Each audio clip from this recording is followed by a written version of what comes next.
ভক্তি বস্তু জাগ্ৰত হ'ব। এতিয়া প্ৰশ্ন আহিব পাৰে যে ভক্তি মানে কি?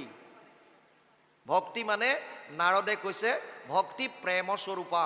ভক্তি মানে প্ৰেম, ভাল পোৱা। আমাক কয় যে ভগৱানক ভক্তি কৰা। ভক্তি মানে কি কৰিব আপুনি?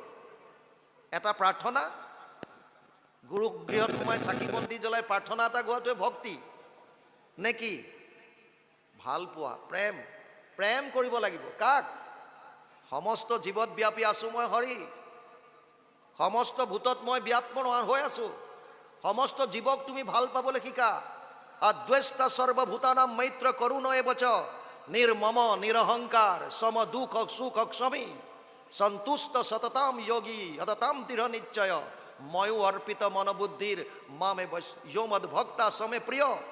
দ্বাদশ অধ্যায় 13 আৰু 14 নম্বৰ শ্লোক গীতা। অদ্বেষ্টা সৰ্বভূতানাম, সমস্ত